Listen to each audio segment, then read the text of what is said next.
lanes like they did in the first 2 games. So with the Kled locked in, this is all about playing through Kled. Kled is actually an incredibly strong matchup. The wave to try. Full summoners, no heal.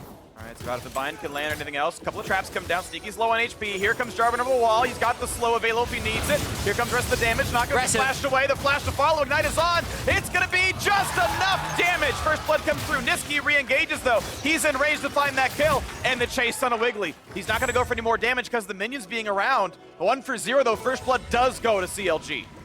Wow, so incredibly aggressive, but the kills go to Biofrost and then to Niski, and the dive is possible top lane. Oh, they've got the bear trap. Drew might have to flash. Unless he can get the rest of the squad coming around. He's still taking a lot of damage there. Licorice. Burst down before you can remount.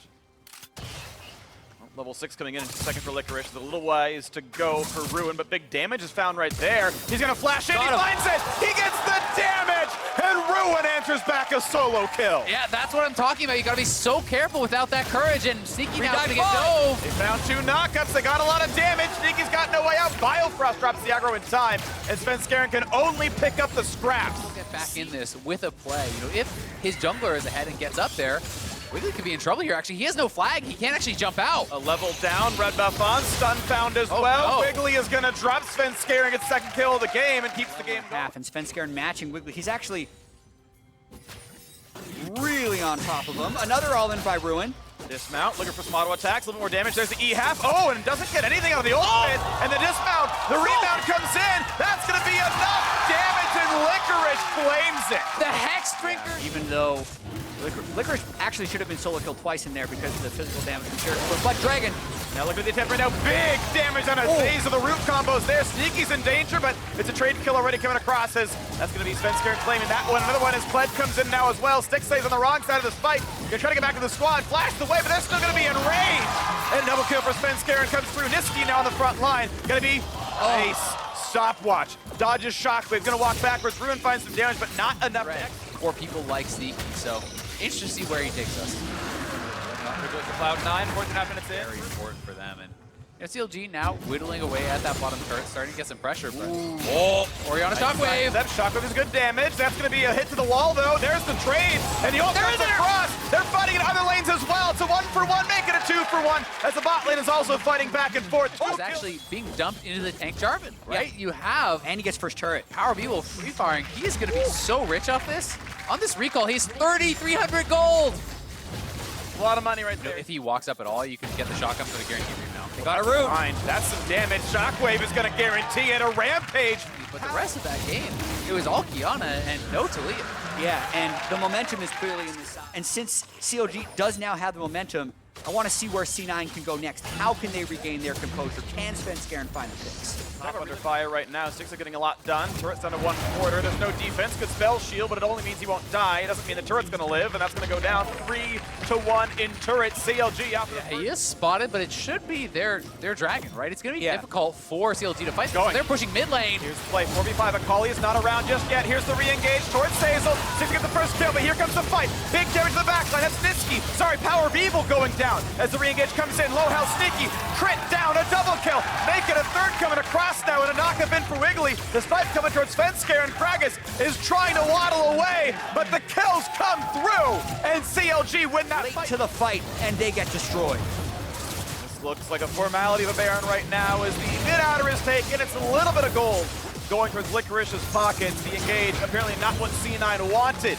Counterlogic Gaming claimed the buff into 4 power spike of power spikes right now. And CLG, well, we'll see this fight right here as Licorice wants to battle and has a teammate now as well. Ruin trying to kite away, but he's body slammed, jumps back to a minion, ults backwards, the fancy footwork's there, explosive cast, and the ult, there's almost nowhere to go. How does Ruin get away from this one?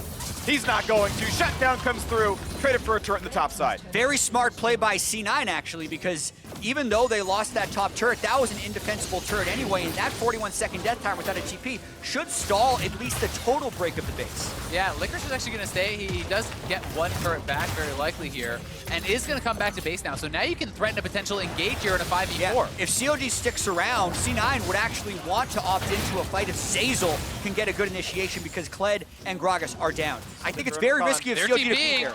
5v4, no chance at Ruin joining. Can C9 make it happen? Silver ult popped. Here comes a bit of a slow. Sticks got to kite backwards. Body slam lands. They're going to find the knockup. 80 carry down. Running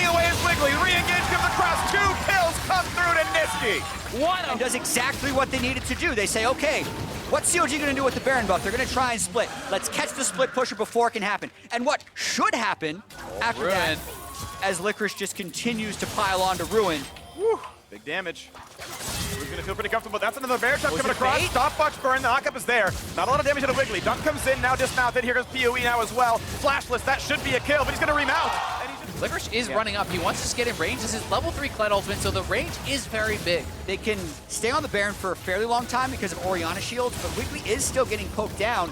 It's getting closer and closer. It's going to at least force the cutoff. I think we're going to see a fight. Swords down the wall. Ult comes across. Look at the charm and the knockup is there. They push one back in, but they haven't got 6 yet. Now they have! And that's Guardian Angel down. One kill picked up, though. It's Molly just drops, but it is a trade kill. 6 back alive. Jumps away, stays up. That's going to be an easy trap. That's going to be a kill. That's going to be a shockwave now as well. And it is about on to Licorice. Looking now for the re-engage. 4 versus 2. Snipe brings 1 low, and CLG can continue to push forward. They have Smite if they need it. Oh, he Licorice failed the shotgun. fails to get over the wall. They want them all. He's gonna have the slow. They're gonna have the damage output. He will not remount. And CLG can go right back for the flank, but their carries couldn't get in.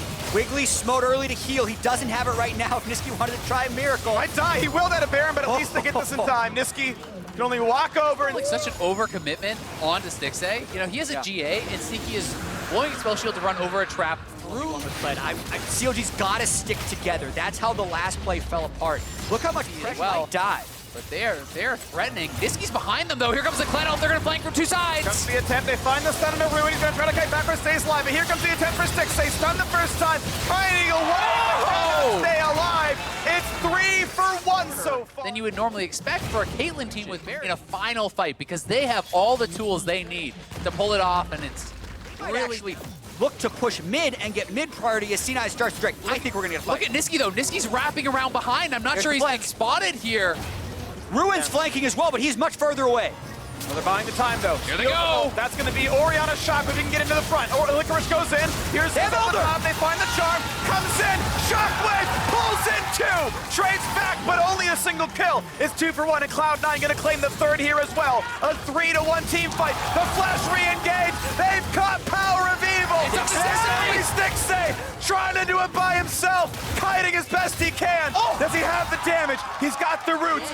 So that is massive, but again, it's about these flanks. Nisqy is finding good positioning, and they're having really well-coordinated engages to get to the CLG item play now. You know, there's still 2 more items to complete for Ruin. He is way behind. Double Baron Cannon working well here in that mid lane. Team fights, to your point, to be able to close this out. But look at Licorice on the bottom side. No one's answering him. He's going to knock down this turret.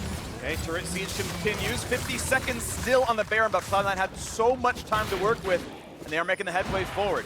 And it's because CLG has no answer to Licorice, which is why they're desperately hoping to get a pick in transit. But C9 taking the long way around, the safe way around, buying time for Licorice to get his job done.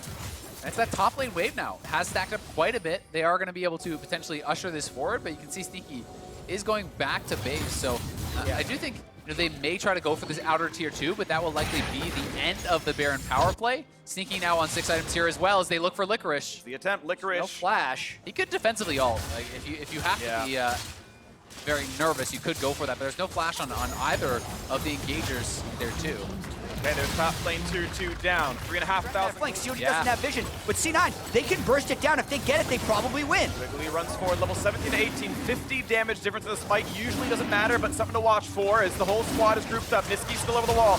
4K health. In they go for Moses. A lot of damage. Good smite with the Elder buff. There's the knockup. 1 kill picked up for Cloud9, and they can 5v4. They can keep pushing forward. The flash in, a flash away, but he's still on top. PoE goes down. They get a 3rd and a 4th. Cloud9 has done it! The road to the finals is paved with the corpses of Counter Logic Gaming! I love what C9 did in that fight. They fought as they got the Elder 2, knowing the power of the buff was being so great. No reverse sweep today. C9 will make their way to the finals. 3-1 into the next as they go. Cloud9 are your first finalists of 2019 summer. The chance of being the #1 seed in the world. They take down CLG. They put their stamp on it.